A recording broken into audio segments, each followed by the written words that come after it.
పండగలైనా పెళ్లిళ్లైనా వస్త్రాలకు వేదికొక్కటే అదే SR shopping mall. Family అంతటికి unlimited offers. Jawahar బాబు గారి భార్య ఒకటే భయపడతా ఉన్నారు. అయ్యా మేము నిస్సహాయతలో ఉండేవాళ్ళం, మేము ఎస్సీ మాల కులానికి చెందిన వాళ్ళం, మాకు భయాలు వేస్తున్నాయి, మాకు ఎవరు లేరు మాకు అండగా ఉంటే వాళ్ళకి ఇదే చెప్తున్నాను. మేము భరోసా ఇస్తున్నాం.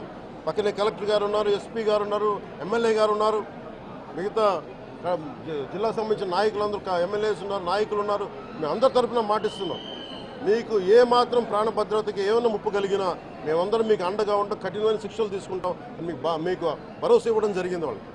అలాగే డాక్టర్స్ని అడిగాను, వాళ్ళు చాలా లోపల కొట్టేశారు మొత్తం. ఆయన బాగలేదు, ఆరోగ్యం బాగలేదు.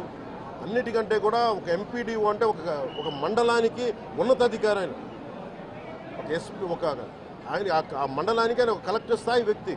అలాంటి వ్యక్తిని కూర్చొని దుర్భాషలాడుతూ, బూతులు తిడుతూ, కులం పేరు మీద దూషిస్తూ ఇది కూర్చోబెట్టి ఇది ఒక పరిపాటి అయిపోయింది. ఇది ఇక్కడితో ఆగాలి. ముఖ్యంగా రాయలసీమ ఎక్కడైతే ఉందో మీకు ఇలాంటి ఆధిపత్యపు ధోరణి ఉందో దీన్ని అందరూ సమిష్టిగా ఎదురు తిరగాలని మనస్ఫూర్తిగా నేను ఆకాంక్షిస్తున్నాను. మీరు కూడా పాల్పంచుకోమని కోరుకున్నా.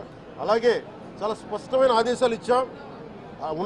పోలీసు ఉన్నతాధికారులకు కానీ కలెక్టర్ గారికి కానీ ఎమ్మెల్యే గారికి మొత్తం అందరం కూడా సమిష్టిగా ఒకటే నిర్ణయం తీసుకుని ఇలాంటి భవిష్యత్తులో రాకుండా పునరావృతం కాకుండా ఉండాలని మనస్ఫూర్తిగా మేమందరం నిలబడి ఉన్న ఈ మాట మీద. అందుకని తెలియజేసుకుంటూ ఇప్పుడు గాలివీడు మండలంకి వెళ్ళి ఎలా జరిగింది వీటి మీద నేను అక్కడ మాట్లాడుతూ ఉన్నాను. కలెక్టర్ నా దృష్టికి తీసుకొచ్చారు ఇందాక దారిలో. నాగేంద్ర అనే ఒక రైతు దాదాపు ముగ్గురు ఆయన కుటుంబ సభ్యులు బిడ్డలతో సహా భార్యను కూడా ఒక్క నిమిషం సంబంధం ఇది నా దృష్టికి దిగ్గని చెప్పారు నాకు. ఇది 2 అంశాలుగా మేము చర్చిస్తున్నాం. దాని ఇన్వెస్టిగేషన్ జరుగుతూ ఉంది.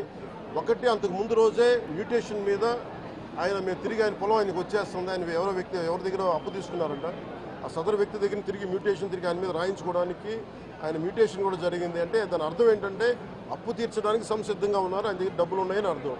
ఈ పరిస్థితి ఆయన చీనీ తోటలోనే ఉరి తీసుకున్నారని చెప్పారు. చీనీ తోట కూడా కాపుకి వచ్చింది. అలాగే కొర్రల పంట వేశారు. ఆ కొర్రల పంట కూడా మొన్న హార్వెస్ట్ అయింది, దాన్ని కూడా దిగుబడి వచ్చింది, దాన్ని కూడా అమ్మేశారు. మరి ఇలాంటి పరిస్థితులు ఎందుకు జరిగిందనేది మన కలెక్టర్ ఇందాక చెప్తా ఉన్నాను, శ్రీధర్ గారు చెప్తా ఉన్నాను.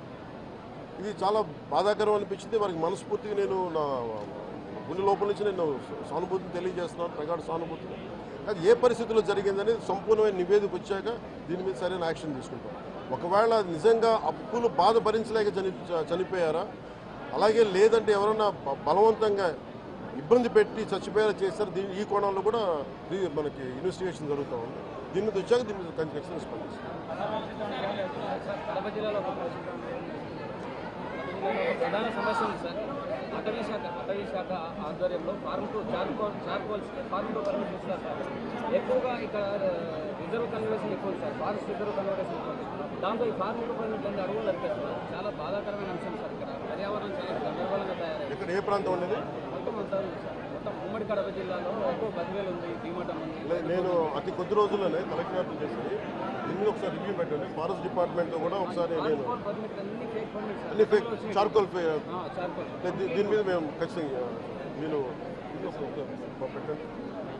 అంటే పర్సనల్ రివ్యూ ఇక్కడికి వచ్చి మేము రివ్యూ చేస్తాం.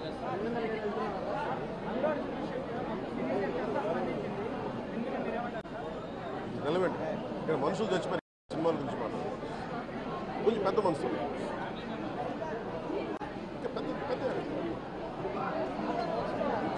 మీరు డిబేట్ మన మనసులో చెప్తారు. Debate go beyond cinema.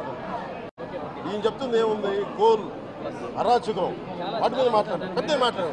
Suman టీవీలో మీ పర్సనల్ అండ్ బిజినెస్ ప్రమోషన్స్ కోసం కింది నెంబర్కి కాంటాక్ట్ చేయండి.